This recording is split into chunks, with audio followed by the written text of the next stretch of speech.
అందరికీ నమస్కారం.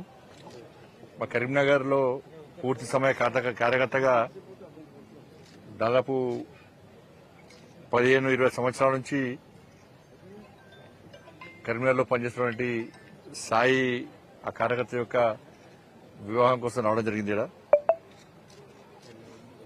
ఒక 2 రోజులు అనవాలే పాపం, నేను కాలు నొప్పి ఉందని చెప్పండి. టీఆర్ఎస్ పర్యవేక్షణ అవుతారు పాపం వాళ్ళు. 2 రోజులు బండి సంజయ్ రావడం ఉంటేనే ఏడి బండి సంజయ్ అంటున్నారు.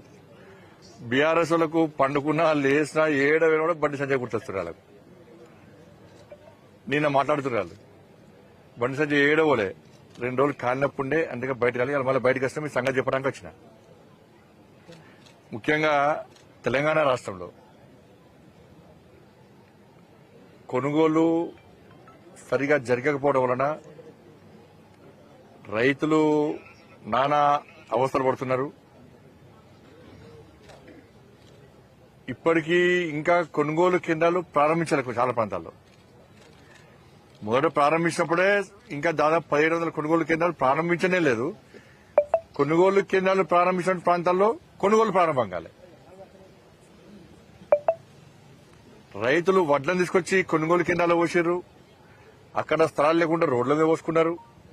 వాళ్ళ ఇంట్లో స్థలం లేకుండా పాపం ఎక్కడ పోసుకొని ఇవాళ ఒక భయానక వాతావరణంలో వాళ్ళ జీవితాలను కొనసాగించే పరిస్థితి రైతులది. రాష్ట్ర ప్రభుత్వము ఇసలు టార్గెట్ ఎంత అంటే 90 లక్షల మెట్రిక్ టన్నులు ఇసలు టార్గెట్. ఇవాళ 17వ తారీఖు, నవంబర్ 15వ తారీఖు వరకు రాష్ట్ర ప్రభుత్వం యొక్క టార్గెట్ ఎంత అంటే 20 లక్షల మెట్రిక్ టన్నులు ధాన్యాన్ని కొనుగోలు చేయాలి. ఇవాళ 17th, వాళ్ళ 15వ తారీఖు అయిపోయింది. 20 లక్షలు కాదు కదా, దానిలో సగం కూడా కొనుగోలు కాలే. ప్రొక్యూర్మెంట్ సగం కూడా కాలే. ఇప్పటికే 20% ధాన్యాన్ని అడ్డిపవసరం అమ్ముకున్న రైతులు ఈ ప్రభుత్వం మీద నమ్మకం లేక ప్రభుత్వం కొనుగోలు స్టార్ట్ చేయకపోవడం వలన తక్కువ రేటుకు బ్రోకర్లకు రైతులు 25% ధాన్యాన్ని అమ్ముకున్నారు. ఎక్కడైతే అక్కడక్కడ ప్రారంభించిన కొనుగోలు సెంటర్లో మళ్ళా తరుగు, తాలు, తేమ పేరుతోని కటింగ్స్.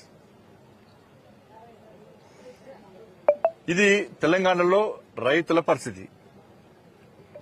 రాష్ట్ర ప్రభుత్వము ఎన్నికల మేనిఫెస్టోలో ఏం పెట్టారు? ధాన్యానికి సన్నబొడ్ల దొడ్డొడ్ల ఎప్పలే ధాన్యానికి 500 రూపాయలు బోనస్ ఇస్తామన్నారు. మళ్ళీ ఇప్పుడు ఏమంటున్నారు? సన్నబొడ్లకే ఇస్తా అంటున్నారు. పాలసీ మార్చేసారు ప్రభుత్వం రాకముందు, ప్రభుత్వం వచ్చిన తర్వాత. వచ్చిన కన్నా ఇస్తారా అంటే ఎంత గ్యాంబ్లింగ్, ఎంత దుర్మార్గం అంటే రాష్ట్ర ప్రభుత్వాన్ని. ఇవాళ మన రాష్ట్ర ముఖ్యమంత్రి గారు ఏమన్నారు, సంబంధిత మంత్రి ఏమన్నాడు? 50 లక్షల మెట్రిక్ టన్నుల ధాన్యానికి సన్నబోడ్లు, ఈ సన్నబోడ్లకు మేము బోనస్ ఇస్తాం, 500 రూపాయలు బోనస్ ఇస్తామన్నారు. దీనికోసము 2500 కోట్ల 2,500 కోట్ల రూపాయలు, 20,000 కోట్ల రూపాయలు దీనికి పెట్టుకోవాలి. మేము రెడీ ఉన్నాయి, పైసలు ఇచ్చేస్తాం. 2,500 crores ఇవి మరి ఆల్రెడీ 25% అమ్ముకున్నారు ప్రభుత్వం కొనలేక. ప్రభుత్వం ప్లాన్ ఏంది? ఇంకా కొంచెం కొనుగోలు ఆలస్యం చేస్తే ఇంకో 10% కూడా అడ్డికి తక్కువ రేటుకి అమ్ముకుంటారు. మద్దతు ధర కూడా దానికి 1,800, 1,700, 1,900 అమ్ముకుంటున్నారు. కేంద్ర ప్రభుత్వం ఇచ్చిన మద్దతు ధర ఎంత అంట? 2,300. ఇక ఇంకా ఇట్లా లేడీ కావాలని లేడీ ప్రభుత్వం లేడీ చేసి చేస్తే ఇంకో 10% అమ్ముకుంటారు.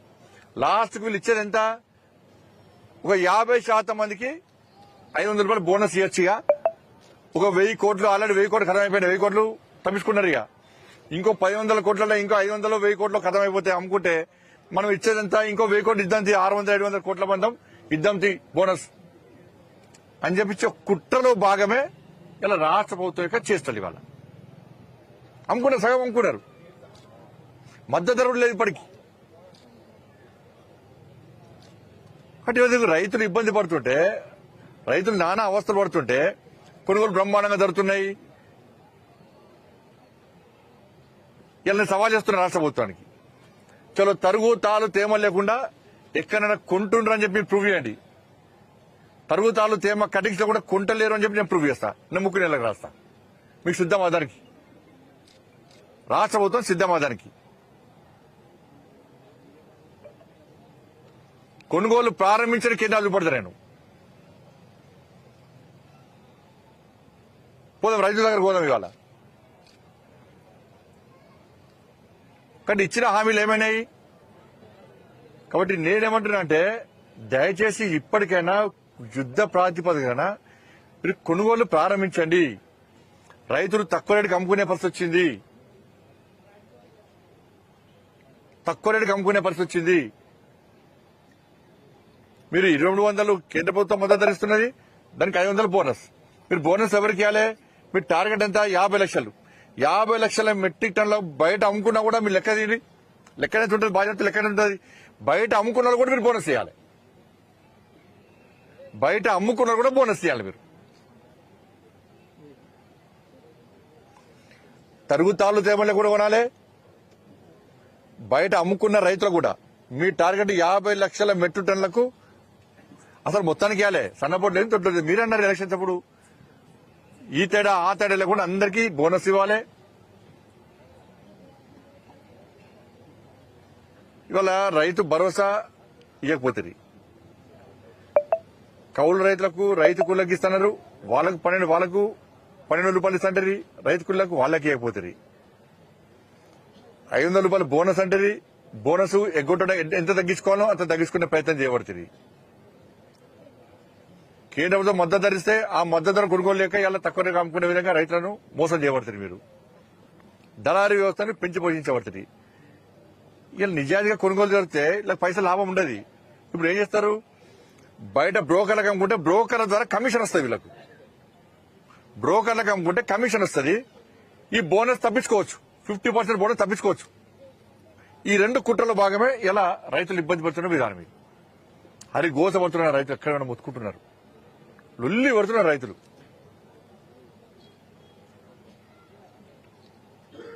ఇది పక్కకు పెట్టి కొత్త సమస్యను పట్టుకొచ్చి కథ కొనుగోలు గురించి ఎవరు మాడతలేరు. ఇక బందిగా రైతు సమస్య ఎవరు మాడతలేరు. ఇక డైవర్షన్ పాలిటిక్స్.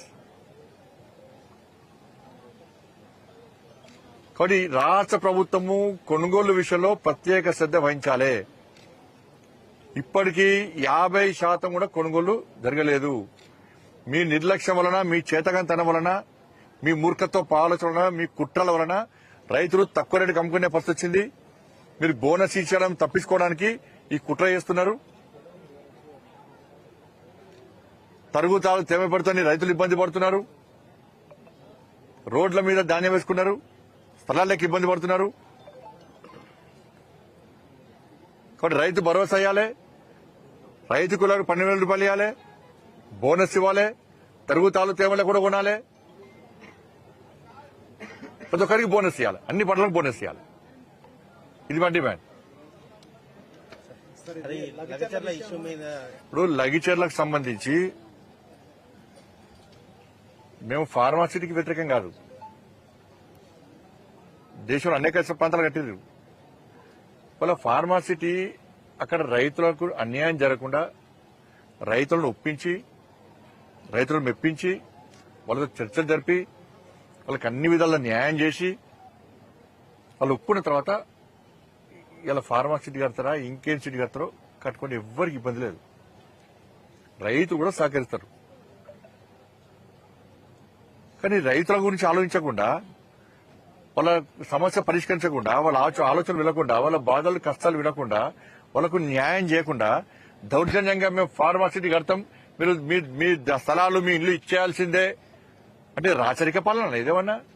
ఇదెక్కడి పాలన? ఇది ఏమైంది? అలా గతంలో బీఆర్ఎస్ పార్టీ అక్కడనే ఫార్మాసిటీ గిట్ట చేసింది.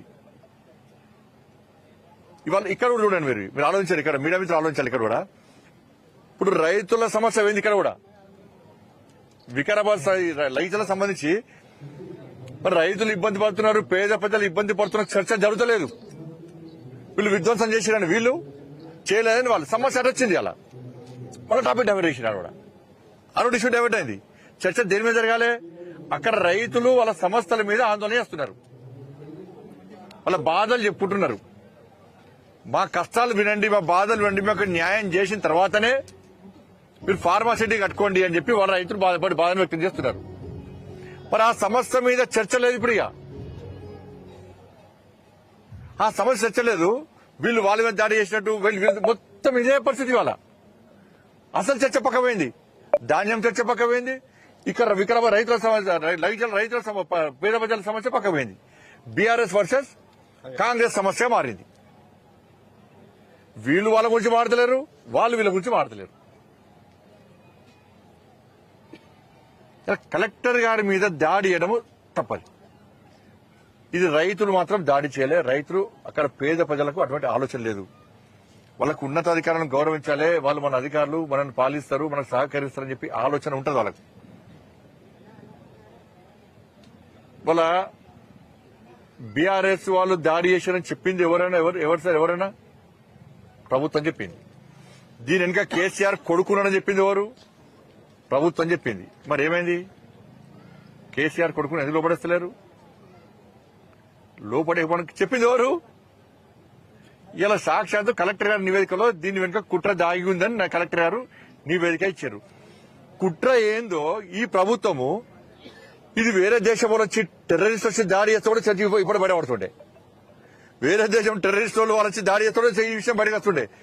ఈ ప్రాంత పోలే ఇక్కడ కొంతమంది వ్యక్తులు కుట్ర చేసి దాడి చేస్తే ఆ కుట్రను ఇంకా బహిర్గతం చేస్తారంటే ఈ ప్రభుత్వానికి చాతకంతరం. ఇది ప్రభుత్వం యొక్క చాతకంతరం. ఇది ఇంత సమస్య, చిన్న సమస్య కుట్రను కూడా మీరు బయట పెట్టలేకపోతున్నారంటే మీ చాతకంతనం, ఫెయిల్యూర్ ప్రభుత్వాన్ని.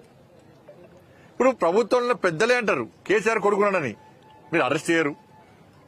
ఈ ప్రభుత్వమే అంటది దీనికి బీఆర్ఎస్ దాడి చేశారని చెప్పి ఒక్కరిని అరెస్ట్ చేస్తారు, 10 మంది అరెస్ట్ చేస్తారు, అమాయకులను అరెస్ట్ చేస్తారు. విడిపోయారని అమాయకులతో ఎందుకు అరెస్ట్ చేస్తారు? వదిలిపెట్టిన వాళ్ళు వెంటనే వాళ్ళు దాడి చేశారు. మీరే పడితే బీఆర్ఎస్ కుట్ర చేశారని మరి రైతులను అరెస్ట్ చేస్తారు. మీరు రైతులు ఏం పాపం చేశారు వాళ్ళ? మరి కుట్ర చేశాక మరి కేసీఆర్ కొడుకును అరెస్ట్ చేయడానికి మీకున్న ఇబ్బంది ఏంది? టీవీలలో 2 రోజులు మోత మోగింది. పాపం ఆయన కూడా హైబద్దినాడు. హైబద్దిని ఏ టీవీలకి ఇంటర్వ్యూలు వీళ్ళ ఈ టీవీ ఛానల్ ఇంటర్వ్యూ ఇచ్చిండు, ఆ టీవీ ఛానల్ ఇంటర్వ్యూ ఇచ్చిండు, అదే వీనే ప్రదర్శించిండు, నక్క వీనే ప్రదర్శించిండు.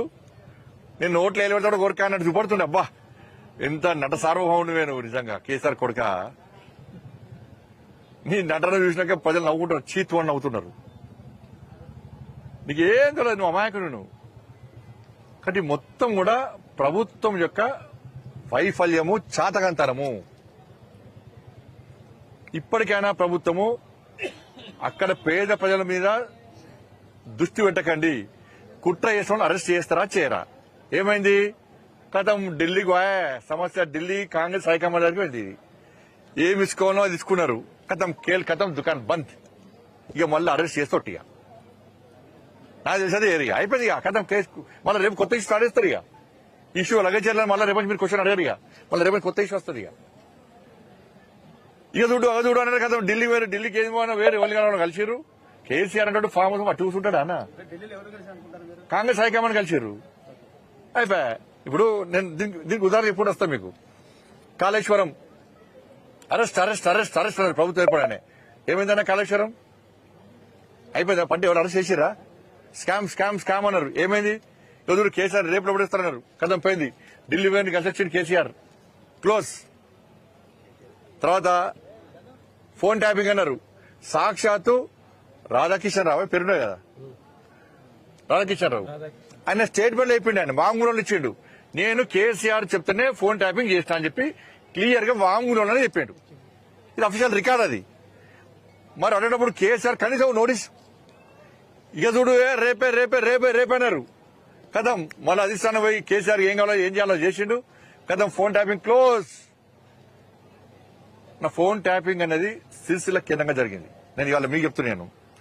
అక్కడ డిఎస్పీఓ సిఐఓ ఆయన అరెస్ట్ చేసి లోపడేసారు. మొన్న ఆయన సిరిసిల్ల కేంద్రంగా ఫోన్ ట్యాపింగ్ జరిగిందంటే సిరిసిల్ల కేంద్రంగా కేసీఆర్ కొడుకు ప్రమేయం లేకుండా, కేసీఆర్ కొడుకు తెలియకుండా సిరిసిల్ల నుంచి అంత పెద్ద మిషనరీ పెట్టి ఫోన్ ట్యాపింగ్ జరిగే ఆస్కారం ఉందా?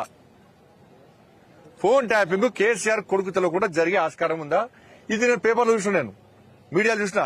సిరిసిల్ల నుంచి ఒక అధికారిని సిఐను డిఎస్పీని అరెస్ట్ చేసి లోపడేసారు ఆయన ఎక్కడ సిరిసిల్ల ఎక్కడి నుంచి ఫోన్ ట్యాపింగ్ చేసిండు సిరిసిల్ల నుంచి చేసిండు సిరిసిల్ల ఎమ్మెల్యే ఎవరు సిరిసిల్ల మంత్రి ఎవడు ఈ రాష్ట్రాన్ని ఏలింది ఆయన కదా నామకే వస్తే కేసీఆర్ ముఖ్యమంత్రి నిజమైన ముఖ్యమంత్రి అప్పుడు ఎవరు ఇప్పుడు ముఖ్యమంత్రి ఆయనే కేసీఆర్ కొడుకు ఆయన జరగకుండా జరిగిందా ఫోన్ ట్యాపింగ్ అనేది అయిపోయిందా ఫోన్ ట్యాపింగ్ కదా కేసు క్లోజ్ ధరణి అన్నారు ధరతో మొత్తం భూమి అమ్ముకున్నారు మొత్తం ఆధారం అని చెప్పి నేను చెప్పింది కాదు మీరు చెప్పి మీడియా చెప్పింది కాదు ఎవరు చెప్పింది సాక్షాత్తు దీపావళి ముందు బాంబు వెళ్తుంది దీపావళి కంటే ముందు వెళ్తుంది దీపావళి తర్వాత ఆటం బాంబు కాదు సుత్తిల బాంబు కూడా వెళ్ళలే చేరు పడ కూడా వెళ్ళలే పోయి దీపావళి పోయి సంక్రాంతి వస్తుంది మళ్ళీ ఇక కార్తీక పౌర్ణమి పోయింది సంక్రాంతి వస్తుంది ఇక మళ్ళీ ఏం వెళ్తాయో ఏమైంది ధరణి పోయింది ధరణి పోయిన తర్వాత మళ్ళీ ఏం చేశారు అదేంటి ఈ ఫార్ములా కార్ రేస్ 50 కోట్ల రూపాయలు మొత్తం స్కామ్ జరిగింది రేప్ అరెస్ట్ అన్నారు గతం అది క్లోజ్ అది కూడా అడిగెక్కింది ఇది అయిపోయిందా జన్వాడ ఫామ్ హౌస్ కేసు ఏం పేరు ఉండే విజయ్ ఏదో ఆయన వర్కొచ్చారు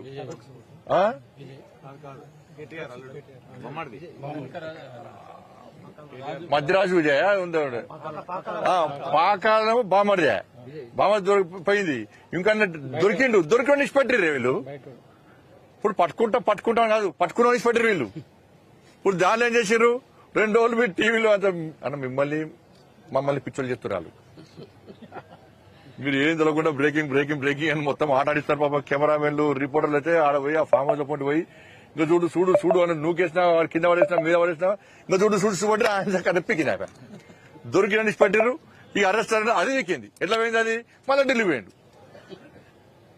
మీకు ఏమర్థమవుతుంది చెప్పండి దీనిలో మీకు ఏమర్థమవుతుంది కాబట్టి వాళ్ళు కలిసి ఈ డ్రామాలు ఆడుతున్నారు ఇక్కడ 2 ముఖ్యమంత్రులు ఒక్కరేమో రేవంత్ రెడ్డి గారు ఇంకోరేమో కేసీఆర్ కొడుకు ఇక్కడ ఆర్కే బ్రదర్స్ నేను రేవంత్ రెడ్డి ఆర్ఎస్ బ్రదర్స్ ముఖ్యమంత్రులు అన్నమాట ఇక్కడ నేను సవాల్ చేస్తున్నా ఇలా చలో సంగారెడ్డి వేదికగా సవాల్ చేస్తున్నా నీకును మీ కుటుంబానికిను రేవంత్ రెడ్డి గారి కుటుంబానికి సంబంధాలు ఉన్నాయా లేవా చలో నేను సవాల్ చేస్తాను నువ్వు లేవని చెప్పి ప్రూవ్ చేస్తా చలో నాకును రేవంత్ రెడ్డి గారి సంబంధాన్ని ప్రూవ్ చేయి నేను రాజీనామా ఇస్తా రాజకీయాల నుంచి వెంటనే పక్క దొరుకుతాను వెంటనే చలో నేను సవాల్ చేస్తున్నా చలో నీకును నీ కుటుంబానికిను రేవంత్ రెడ్డి కుటుంబానికి సంబంధాలు ఉన్నాయి వ్యాపార పరంగా కూడా సంబంధాలు ఉన్నాయి అని నేను ప్రూవ్ చేస్తా నువ్వు రాజకీయాల నుంచి పక్కన జరుగుతావా చెప్పు మీ కుటుంబము కేసీఆర్ కుటుంబానికి అదే కేసీఆర్ కొడుకు కుటుంబానికి వీళ్ళే దండుపాల మూటల కన్నా చిరిగి తెలంగాణ దొరికి రాబా ఇది చీమలు పెట్టిన పుట్టలో పాము జొరినట్టు తెలంగాణ ఆ కుటుంబం జొరింది బతుకులు నాశనం చేసింది చిన్న బతుకులు చేసిన మనల్ని నేను సవాల్ చేస్తున్నా చలో ఇప్పుడు నేను మీ కుటుంబానికి రేవంత్ రెడ్డి గారి కుటుంబానికి సంబంధాలు ఉన్నాయి వ్యాపార సంబంధాలు ఉన్నాయి నేను నిరూపిస్తా మరి తెలంగాణలో ఆర్కే కుటుంబం నడుస్తుందా మా కుటుంబం నడుస్తుందా జాగ్రత్త కబ్జాలు చేయలే పైరవులకు దూరం కమిషన్లకు దూరం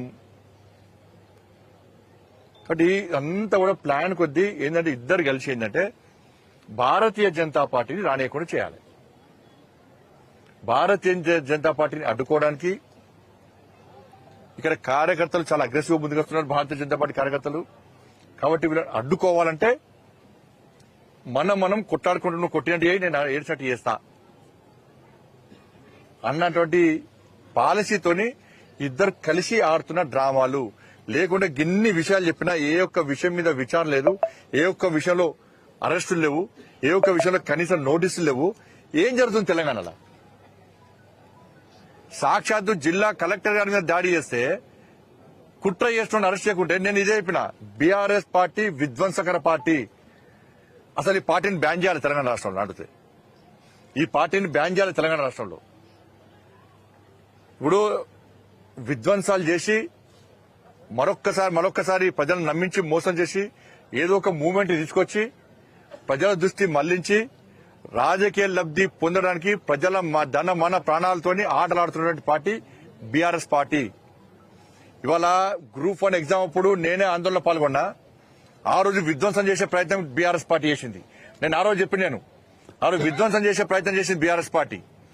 తర్వాత పోలీసు వాళ్ళ సమస్యల మీద అదే సచివాలయం ముందు విధ్వంసం చేయడానికి బీఆర్ఎస్ పార్టీ ప్రయత్నం చేసింది. ఇవాళ మళ్ళా లైచర్ల విషయంలో కూడా విధ్వంసం చేసే ప్రయత్నం చేసింది. కాబట్టి దీనికి రాష్ట్ర ముఖ్యమంత్రి ఒక చేతకంతనం వలన ఇదంతా జరుగుతున్నది. ఇటువంటి విధ్వంసకారులను, విధ్వంసక పార్టీని కంట్రోల్ చేయాల్సిన బాధ్యత రాష్ట్ర ప్రభుత్వం ఉంది.